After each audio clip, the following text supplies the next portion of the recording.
Aujourd'hui, 16 mai, le silence a épuisé son soutien. Pas progressivement, pas comme un changement d'humeur ou un sentiment qui monte, comme un fait précis, planétaire, sur la position actuelle du ciel et ce qu'elle fait à tout ce qui a été retenu, contenu, gardé silencieux plus longtemps qu'il n'aurait jamais dû l'être. Une nouvelle lune s'est ouverte en Taureau aujourd'hui, et celle-ci est différente. Elle ne marque pas simplement un début, elle brise un sceau. Quelque chose qui n'avait nulle part où aller depuis des mois vient de trouver son point de sortie. Et l'aveu que quelqu'un porte en lui, celui autour duquel cette personne a réorganisé toute sa vie intérieure pour éviter de le prononcer, il n'a plus le soutien planétaire dont il a besoin pour rester tu. Il existe un type particulier de pression qui vit à l'intérieur d'une vérité qui n'a pas encore été dite. Pas une pression qui crie, une pression qui s'accumule. Celle qui pousse quelqu'un à réorganiser toute sa journée pour éviter une certaine conversation, qui le fait saisir son téléphone pour le reposer aussitôt, qui rend un ordinaire mardi après-midi plus lourd qu'il ne devrait l'être. Cette pression a atteint aujourd'hui un point de basculement, pas métaphoriquement, comme conséquence directe de ce qui s'est déplacé dans le ciel. Tu le sais, quelque part en toi, c'est pourquoi tu es là. Tu n'es pas arrivé ici par accident. Quelque chose en toi a reconnu cette fenêtre avant que ton esprit ait les mots pour la nommer, a reconnu que ce jour allait exiger ta présence totale, non pas ton demi-intérêt distrait, mais la version de toi qui est véritablement prête à recevoir ce que cette transmission porte. Avant d'aller plus loin, prends une seconde. Aime cette vidéo, abonne-toi et écris en commentaire « Je suis prêt à recevoir ». Pas pour l'algorithme. Pour toi, comme preuve à toi-même que tu t'es présenté pour cela pleinement, exactement le jour où c'était censé t'atteindre. Car ce qui arrive dans les prochaines minutes n'est pas général. C'est pour la personne qui se tenait à un seuil particulier, non pas le seuil de l'espoir, mais celui du savoir. Celui où tu sens déjà ce qui vient, mais où tu ne t'es pas encore donné la permission de lui faire confiance. Reste ici. Ce qui vient ensuite est la partie que la plupart des gens manquent. Il y a quelque chose qu'on ne dit pas assez sur les personnes qui se retrouvent dans des fenêtres cosmiques comme celle-ci. Ce n'est pas qu'elles sont spéciales d'une manière vague et flatteuse. C'est qu'elles ont fait un choix intérieur spécifique, probablement plus d'une fois, que la plupart des gens ne font pas. Il y avait une bifurcation. Tu sais laquelle ?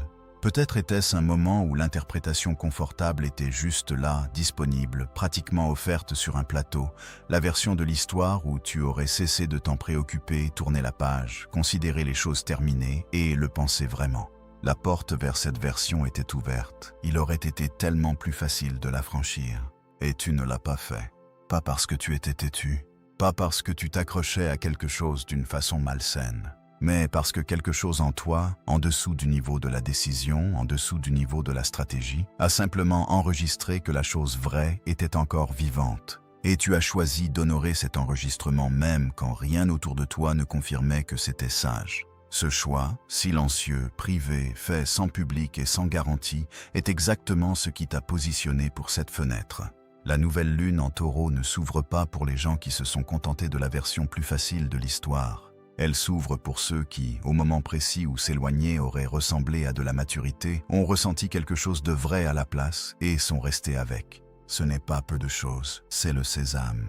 Tu n'es pas arrivé à aujourd'hui par chance. Tu es arrivé par ce à quoi tu as refusé de renoncer quand lâcher prise était présenté comme la seule option raisonnable. Et ce que tu tenais, silencieusement, sans l'exhiber, sans exiger que quelqu'un d'autre confirme que cela valait la peine d'être tenu, est sur le point d'être accueilli.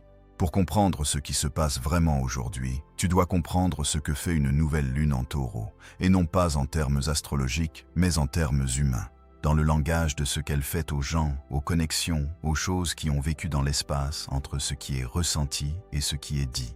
Le Taureau est la partie du ciel qui gouverne ce qui dure, pas ce qui brille, ce qui reste. Il régit les choses construites lentement, qui requièrent la patience non comme une vertu mais comme un matériau, de la même façon qu'un artisan a besoin du temps comme il a besoin de ses outils. Le Taureau est l'énergie qui dit « ce qui est réel n'a pas besoin de se précipiter ». Ce qui est réel se manifeste quand même, éventuellement, parce que les choses vraies ont une sorte de gravité qui finit par courber tout ce qui les entoure vers la vérité. Le Taureau gouverne aussi le corps, l'expérience physique, sensorielle, au présent d'être vivant. Et c'est important, parce que ce que le Taureau active ne vit pas dans l'abstrait, il vit dans les mains, dans la mâchoire, dans la qualité particulière du silence qui descend sur quelqu'un à 23 heures quand il a fait semblant toute la journée de ne pas penser à toi. Une nouvelle lune dans n'importe quel signe est un point de remise à zéro, le moment où le ciel s'obscurcit puis commence un nouveau cycle. Mais en Taureau, une nouvelle lune n'est pas seulement un début. C'est un règlement de compte avec ce qui a été silencieusement, obstinément, immuablement vrai depuis le début. Les nouvelles lunes en Taureau n'introduisent pas de nouveaux matériaux émotionnels. Elles forcent le matériau existant, les sentiments qui ont vécu en sous-sol, les vérités autour desquelles les deux personnes d'une connexion ont orbité sans les nommer, à remonter à la surface, pas doucement, avec le poids entier de quelque chose qui a été assez patient et n'en peut plus de l'être. Superpose maintenant à cela ce que le ciel fait autour de cette nouvelle lune en particulier. Vénus, la planète qui gouverne l'amour, le désir et l'attraction entre deux personnes, est positionnée exactement de façon à rendre l'honnêteté émotionnelle non seulement possible, mais, pour les personnes les plus touchées par cette fenêtre, presque impossible à résister. Vénus ne fait pas ressentir plus d'amour aux gens en ce moment. Elle leur fait ressentir à quel point ils ont fait semblant de ne pas le ressentir. L'écart entre ce que quelqu'un porte et ce qu'il a présenté au monde, cet écart se réduit considérablement sous l'influence de Vénus en Taureau. Le coup de maintenir la distance dépasse soudainement le coup de dire la vérité. Ce n'est pas une douce impulsion. C'est une inversion planétaire, où se retenir devient plus difficile que lâcher prise. Et puis, il y a Saturne, la force qui gouverne le timing, la structure et ce qui devient permanent.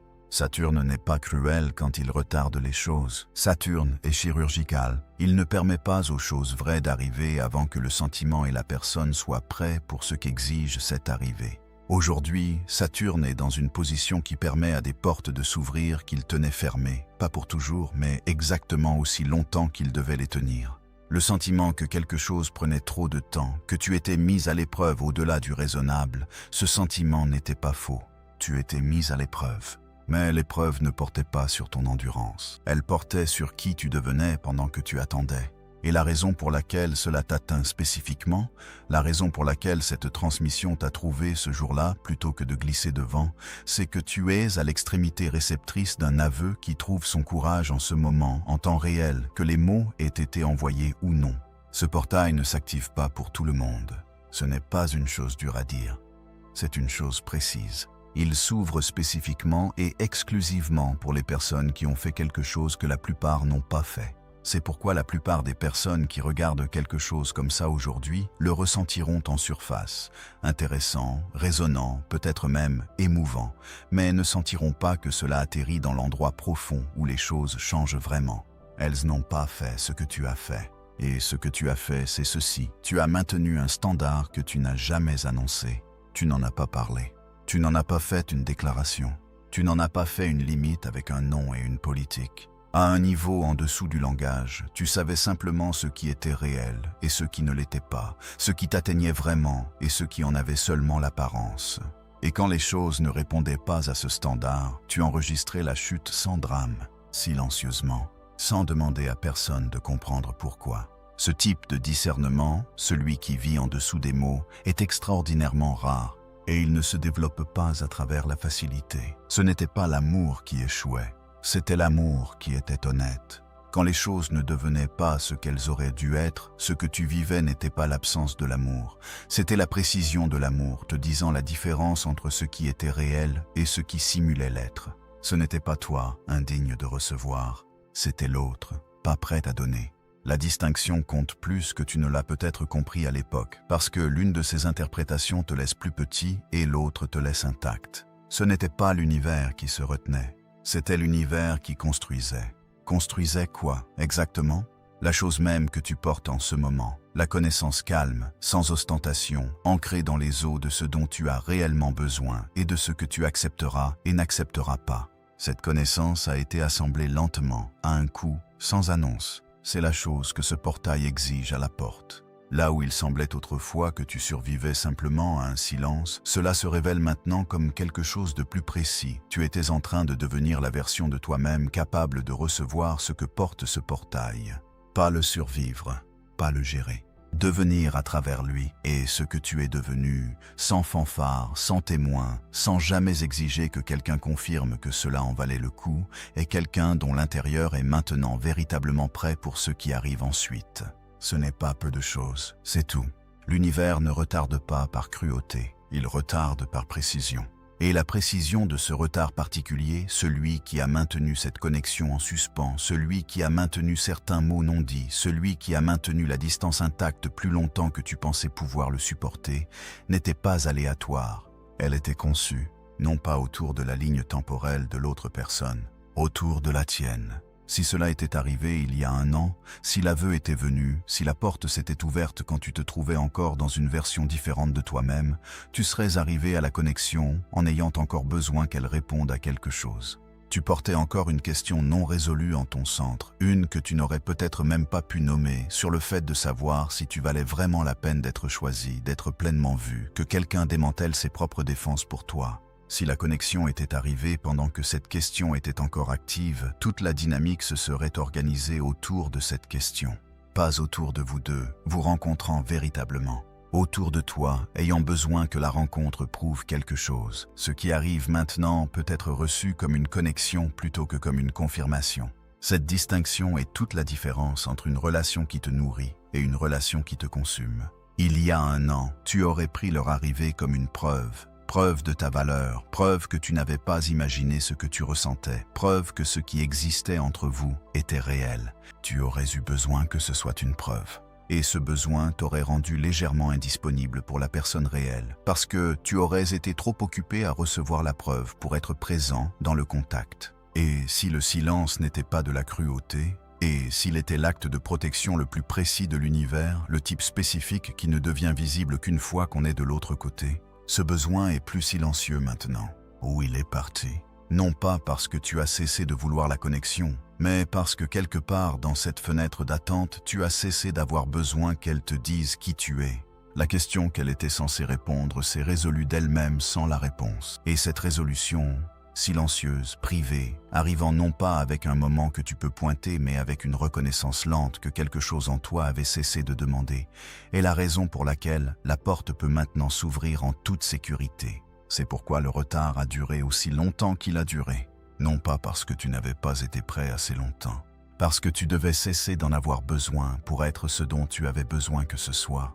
Et maintenant que tu l'as fait, ce qui arrive peut être réel, pour la première fois, entièrement réel, pas parce que le temps a passé, parce que quelque chose en toi a véritablement changé son rapport au besoin de la réponse. En ce moment même, dans cette fenêtre exacte, en ce jour précis, quelqu'un est assis avec quelque chose qu'il n'a pas encore dit, pas en le supprimant, pas en le rationalisant, assis au bord de cela avec le poids entier de ce que l'honnêteté lui demanderait de reconnaître sur lui-même, sur ce qu'il veut, sur ce dont il a passé un temps considérable à faire semblant de ne pas vouloir. Cette personne n'a pas peur de toi. Elle a peur d'elle-même, spécifiquement de la version d'elle-même que dire la vérité rendrait indéniable. Parce qu'une fois que tu dis certaines choses à voix haute, tu ne peux plus ignorer que tu les as dites. Une fois que tu admets ce que tu ressens, tu ne peux plus maintenir la version de toi-même qui s'en sortait bien sans l'admettre. Ils sont assis dans l'espace juste avant cet aveu, ne s'avançant pas vers lui, ne reculant pas de lui, simplement assis là, portant le poids entier de ce qu'ils ne se sont pas encore permis de dire. Il y a une falaise ici, et ils se tiennent à son bord depuis plus longtemps que tu ne le sais. Et la texture particulière de ce fait de porter n'est pas confortable. La nouvelle lune en taureau, combinée à Vénus dans cette position du ciel, fait quelque chose de très particulier aux personnes dans cet état. Elle rend le poids de la chose non dite plus lourd que le poids de la dire. Le coup de continuer à se retenir silencieusement dépasse le coup de parler, pas abstraitement, physiquement, dans la façon dont ils traversent la journée, dans la qualité de leur attention lors des moments ordinaires, dans la façon dont une phrase commencera dans leur esprit sur quelque chose de complètement différent et arrivera à la pensée de toi avant de se compléter. Leur journée ordinaire semble normale de l'extérieur. Ils font ce qu'ils font normalement. Les tâches, les routines, les conversations qui exigent leur attention de surface. Mais sous tout cela, quelque chose tourne comme un signal de fond persistant qui ne peut pas être redirigé. Ton nom. La conversation inachevée. La chose qu'ils ont presque dite une fois et non pas dite. Ce n'est pas une obsession dramatique, c'est la qualité particulière d'une pensée qui a été classée mais refuse de rester là. Ils ouvrent un tiroir pour autre chose et elle est là. Il y a un moment spécifique qui se produit pour cette personne en ce moment, ou très bientôt. Ils sont au milieu de quelque chose d'ordinaire, pas un cadre dramatique, pas un moment qu'ils auraient jamais choisi pour cela, quand la conscience de ce qu'ils n'ont pas dit atterrit en eux avec une clarté que leurs stratégies habituelles ne peuvent pas rediriger. Chaque raison qu'ils ont assemblée pour le délai, chaque justification qu'ils ont utilisée pour s'expliquer le silence, devient visible comme exactement ce que c'est, pas une conclusion. On report. Et aujourd'hui, sous ce ciel, les reports perdent leur capacité à sembler raisonnables. Ils ne vont pas s'effondrer sous cela. Ils ne sont pas désespérés. Ils sont au bord de quelque chose vers lequel ils s'approchent depuis des mois, lentement, avec une sorte de crainte digne de la façon dont quelqu'un approche d'une conversation qu'il sait ne pas pouvoir éviter sans coup. Ils vont se manifester, ou commencer à le faire, ou se permettre de ressentir pleinement l'ampleur de ce qu'ils ressentent, parce que la pression intérieure de ne pas le faire est devenue genuinement impossible à maintenir. L'aveu n'est pas seulement vivant en eux, ils cherchent une ouverture. C'est cette ouverture, ce n'est pas une promesse de ce qu'ils feront. C'est une description de là où ils en sont. Ce qu'ils en font leur appartient. Mais une fois que cette reconnaissance s'allume, elle ne se tait pas. Elle attend seulement que le courage la rattrape. Tu n'es pas mise à l'épreuve en ce moment. On te demande de te montrer ce que tu es réellement devenu. Il y a deux façons de se tenir dans ce moment. Elles semblent identiques de l'extérieur. La différence est entièrement intérieure et entièrement tout. Une façon, l'esprit est déjà en mouvement.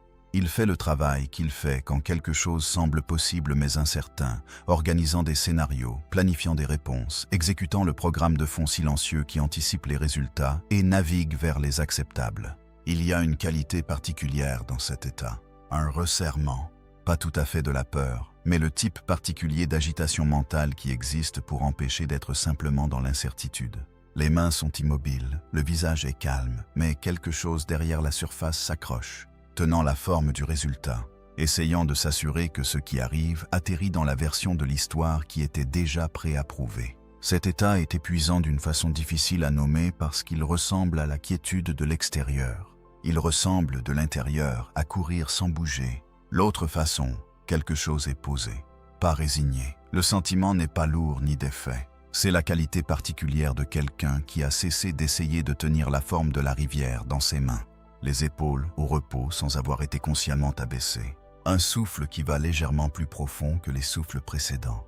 La pensée de cette personne arrivant non pas comme un problème à gérer mais simplement comme un fait de l'intérieur, présent, ressenti, ne nécessitant plus de stratégie autour de lui. Pas d'indifférence, pas de détachement. Juste la qualité particulière d'être pleinement à l'intérieur du moment plutôt que de travailler à contrôler ce que le moment produit. La plupart des gens confondent ce moment avec le destin qui les rappelle. Ce n'est pas cela. C'est l'âme qui effectue une dernière vérification. Non pas pour tester si tu es fort, mais pour confirmer si tu as réellement changé ou si tu le crois seulement. L'état d'accrochage et l'état de relâchement ressemblent, de l'intérieur, à la différence entre croire qu'on est prêt et l'être vraiment. L'un d'eux a besoin de savoir ce qui vient ensuite pour se sentir stable. L'autre a déjà la stabilité, non pas parce qu'il sait ce qui vient ensuite, mais parce qu'il a cessé d'exiger ce savoir comme condition pour aller bien. L'un tend vers le résultat pour se sentir en sécurité. L'autre attend simplement, ouvert, sans avoir besoin de diriger. L'âme ne pose pas cette question pour te punir. Elle la pose parce que la réponse détermine tout ce qui suit, non pas comme conséquence, mais comme direction. Et voici la question qui s'assoit entre ces deux états, non pas comme un exercice philosophique, mais comme quelque chose que tu peux ressentir en ce moment si tu lui permets d'atterrir. Est-ce que tu tiens ce moment ou tu le laisses te tenir? Ressens la différence dans ton corps. L'un de ceux-là sert quelque chose, l'autre le relâche. Cette sensation, le resserrement ou le relâchement, te dit exactement dans quelle version de toi-même tu te tiens en ce moment. Pas comme un jugement, comme une information. Cette question, assise avec honnêteté, est capable de faire s'effondrer définitivement un vieux cycle karmique. Chaque connexion qui porte un vrai poids est aussi un contrat. Pas un accord romantique, un accord d'âme. Un curriculum préarrangé sur ce qui serait activé, ce qui serait forcé à la surface, ce qu'il serait impossible de continuer à éviter en présence de cet autre être particulier. Le contrat d'âme dans cette connexion a toujours concerné le timing, pas comme une leçon sur la patience n'est que sa surface visible. La leçon plus profonde était celle-ci, que l'amour et la véritable disponibilité sont deux choses différentes, et pour que l'amour devienne réel, pas joué, pas désiré, pas presque, les deux personnes doivent se tenir simultanément au même niveau de disponibilité intérieure. Pas près, pas presque, simultanément. Et le mot « simultanément » est important ici, parce que ce contrat ne concerne pas seulement ton arrivée, il concerne l'arrivée des deux personnes, au même moment, avec le même niveau de vérité sur ce dont ils ont vraiment besoin. Ce n'est pas une leçon que l'esprit peut penser à traverser, elle ne peut qu'être vécue, spécifiquement sous la forme exacte qu'elle prend quand la leçon est réelle et les enjeux sont véritables et le désir n'est pas abstrait. Le contrat a choisi cette connexion particulière parce que cette personne particulière, avec sa qualité particulière de présence, était le seul contexte dans lequel cette leçon enseignerait vraiment ce qu'elle était venue enseigner. Et la cruauté et la grâce particulière des contrats de timing, c'est qu'on ne peut pas les simuler. On ne peut pas se frayer un chemin intellectuellement vers la disponibilité. On ne peut pas décider d'être prêt parce qu'on le veut. Quelque chose dans ta structure doit réellement changer. La partie qui attendait encore une confirmation externe que tu valais la peine d'être choisi, la partie qui avait besoin de l'arrivée comme preuve, la partie qui portait encore la question sous l'amour. Cette partie doit genuinement compléter son processus. Et ce processus ne peut pas être précipité, peu importe le désir que tu y apportes. C'est pourquoi Saturne gouverne spécifiquement ces contrats. Saturne ne se soucie pas de tes sentiments, il se soucie de la leçon. Il ne permettra pas à une porte d'arriver avant que la leçon soit véritablement complète, non pas parce qu'il est cruel, mais parce qu'il sait, avec la précision froide de la loi planétaire, qu'ouvrir la porte avant que la leçon soit véritablement complète produira une réunion qui fonctionne comme répétition, pas comme résolution. Il a vu cela avant, il ne le permettra pas. La douleur de reconnaître cela est réelle, donne-lui un moment. Parce que ce que cela signifie, c'est que le retard que tu as vécu n'était pas une punition, n'était pas de la négligence, n'était pas l'univers indifférent à ta douleur particulière. C'était Saturne qui observait la leçon, attendant le mouvement intérieur spécifique qui ne pouvait pas être joué. La douleur est réelle parce que l'attente était réelle, et le coût était réel, et tu l'as payé dans la monnaie de jours ordinaires qui était silencieusement plus difficile qu'il n'en avait l'air. Ce coup mérite d'être reconnu, pas minimisé, pas trop vite réencadré en sens. Simplement, c'était difficile. Et tu l'as payé quand même. Le contrat n'a jamais été une promesse de toujours. C'était une garantie de transformation. Et la complétion d'un contrat de timing ne ressemble pas nécessairement à une réunion. Elle ressemble au moment où tu cesses d'essayer de forcer l'arrivée avant que vous deux soyez véritablement prêts. Elle ressemble à être capable de tenir ce que tu ressens sans effondrer l'espace dont ce sentiment a besoin pour atterrir correctement. Là où cela ressemblait autrefois à de l'urgence, règle cela, obtiens une réponse, obtiens quelque chose que tu peux tenir. Cela ressemble maintenant au silence particulier de quelqu'un qui sait que ce qui est réel ne requiert pas de forcer. Ce qui est réel arrive sous sa propre forme quand la forme est prête à le tenir. Le contrat a toujours concerné ce que tu devenais, pas si elle restait pour en être témoin. Ce que tu es devenu est déjà réel, indépendamment de ce qu'ils font ensuite. Ton corps sait déjà que quelque chose a changé. Pas comme une croyance que tu tiens, comme un fait physique dans lequel tu vis. Il y a un silence en toi en ce moment qui est différent du silence d'avant. Pas engourdi, tu connais maintenant la différence entre ces deux états et ce n'est pas de l'engourdissement.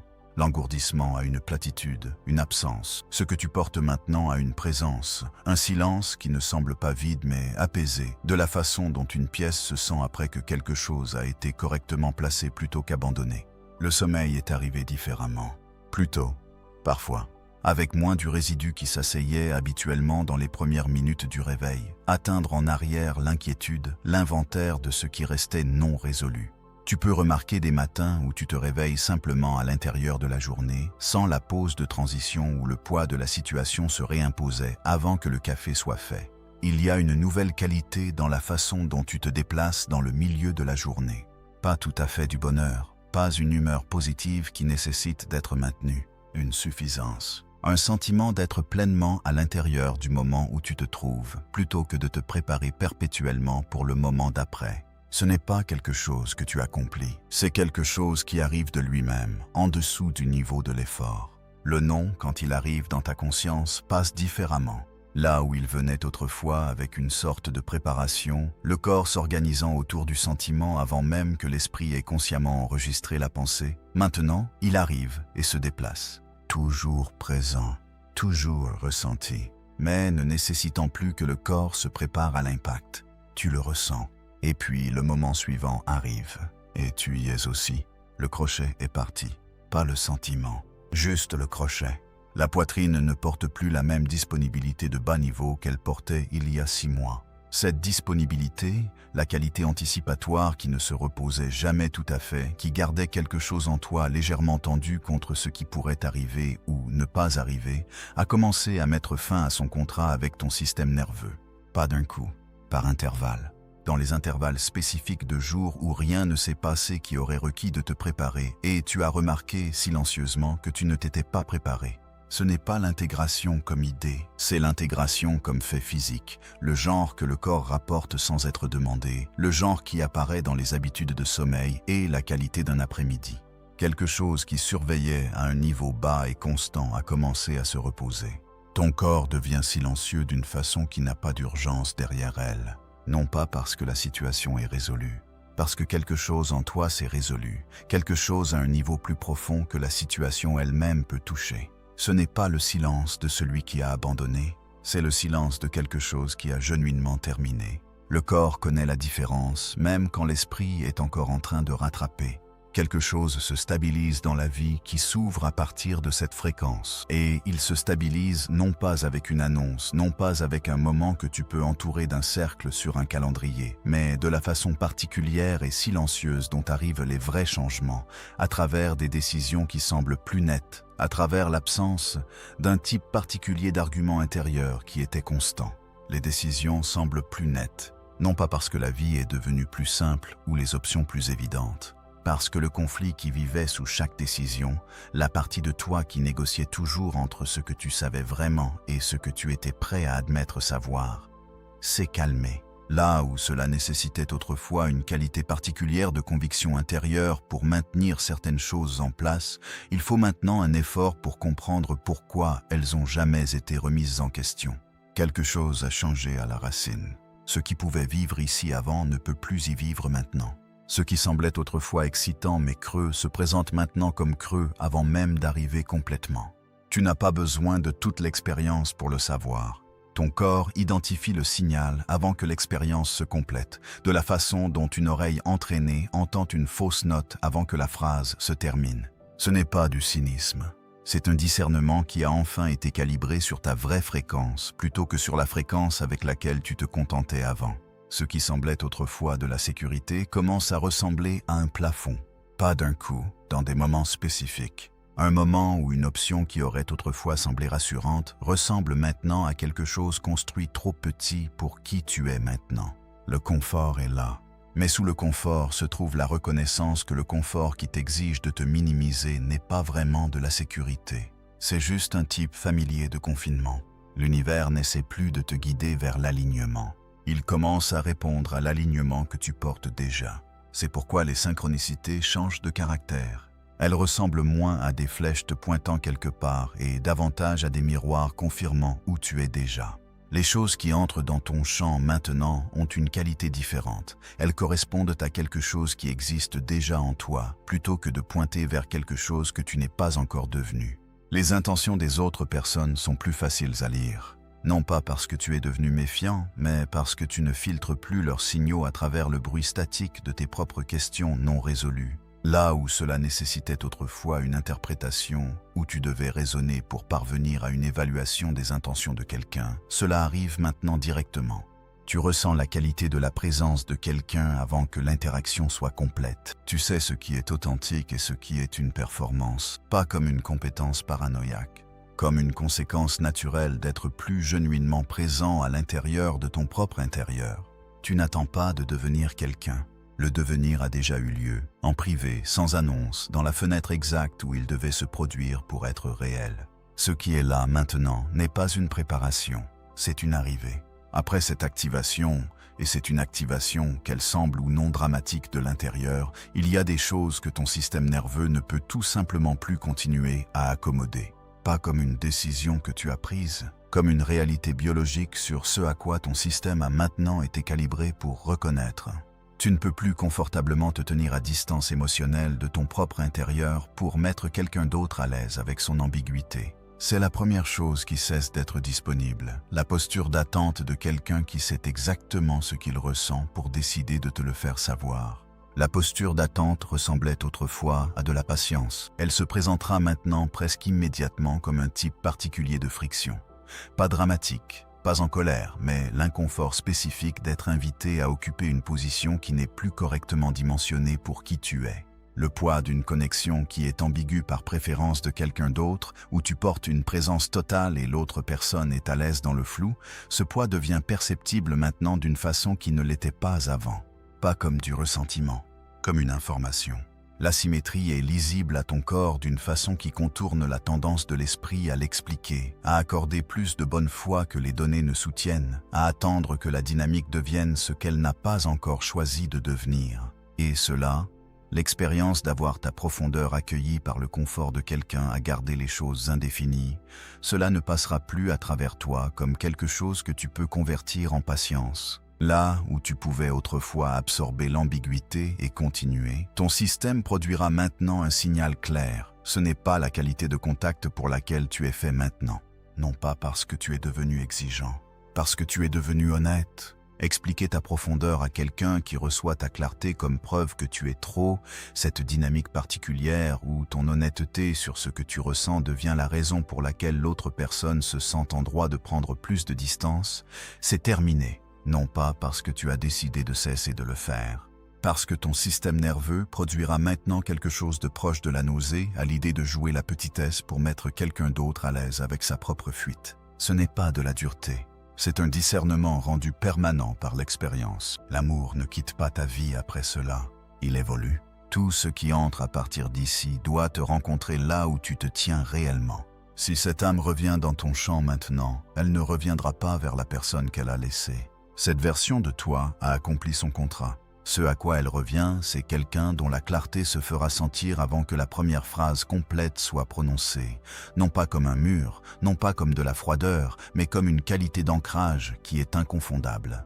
La question de savoir s'ils reviennent n'est plus la question qui gouverne ton intérieur. Mais si et quand la réponse arrive, sous quelque forme qu'elle arrive, tu la recevras avec précision, pour la première fois. Sans que l'espoir ne distorde le signal dans une direction et sans que la peur ne le distorde dans l'autre. Tu n'attends pas en retenant ton souffle. Tu es simplement présent, ancré et pleinement capable de voir ce qui est réellement là plutôt que ce que tu espères qui est là ou crains qui n'y est pas. Voici ce que cela signifie en pratique. S'ils reviennent et que ce qu'ils apportent est genuinement différent, non pas seulement leur présence, mais la qualité de leur présence, la preuve de quelque chose qui a réellement changé en eux plutôt qu'une absence de toi qui ressemblait temporairement à du changement, tu le sauras. Ton corps enregistrera la différence entre quelqu'un qui s'est transformé et quelqu'un qui a simplement ressenti ton absence assez longtemps pour vouloir cesser de la ressentir. Ces deux choses produisent des signaux physiques complètement différents chez une personne calibrée comme tu es calibré maintenant. La transformation a une texture particulière. L'absence en a une autre. Tu ne les confondras pas. Et ce que tu feras avec ce que tu lis clairement, ce sera un vrai choix, pas une réaction. Pas un flot de désir convertissant des signaux ambigus en ce que tu espères qu'ils signifient. Pas un mur d'autoprotection convertissant de vrais signaux en ce que tu crains qu'ils pourraient écouter. Une lecture claire, une réponse honnête, un contact qui est réel pour la première fois parce que les deux personnes sont arrivées avec moins de bruit entre ce qu'elles ressentent et ce qu'elles présentent. S'ils ne reviennent pas, si cette fenêtre passe sans que l'aveu trouve sa voie, si le courage ne rattrape pas tout à fait la reconnaissance dans ce cycle, tu ne perds rien que tu aies jamais vraiment tenu. Ce que tu as construit en toi-même durant cette fenêtre t'appartient. Il t'appartient indépendamment de leur choix. Le changement intérieur n'est pas conditionné à leur participation pour être réel. Et l'absence, reçue depuis ce terrain, ne te videra pas. Elle confirmera simplement ce que tu as déjà, silencieusement, sans tout à fait le nommer, commencé à savoir, que tu es complet d'une façon qui ne nécessite pas l'arrivée d'une personne particulière pour rester vrai. Qu'ils arrivent ou non, tu n'es plus la personne dont la réponse à cette question change tout. Ce n'est pas un petit changement, c'est tout le changement. Si quelque chose dans tout cela a atterri quelque part de spécifique, non pas seulement dans tes pensées, mais dans la partie de toi qui répond avant la pensée, fais une chose, maintenant. Aime cette vidéo, non pas comme un geste vers un algorithme, comme un signal à toi-même que tu étais présent pour cela en ce jour, quand cette transmission particulière t'a trouvé. Abonne-toi pour que la prochaine fenêtre ne passe pas sans toi. Ces transmissions s'appuient les unes sur les autres. Ce qui s'est ouvert aujourd'hui se connecte directement à ce qui arrive dans le prochain cycle. Et dans les commentaires, écris « L'aveu porte mon nom ». Dis-le à voix haute pendant que tu le tapes, pour ton propre système nerveux.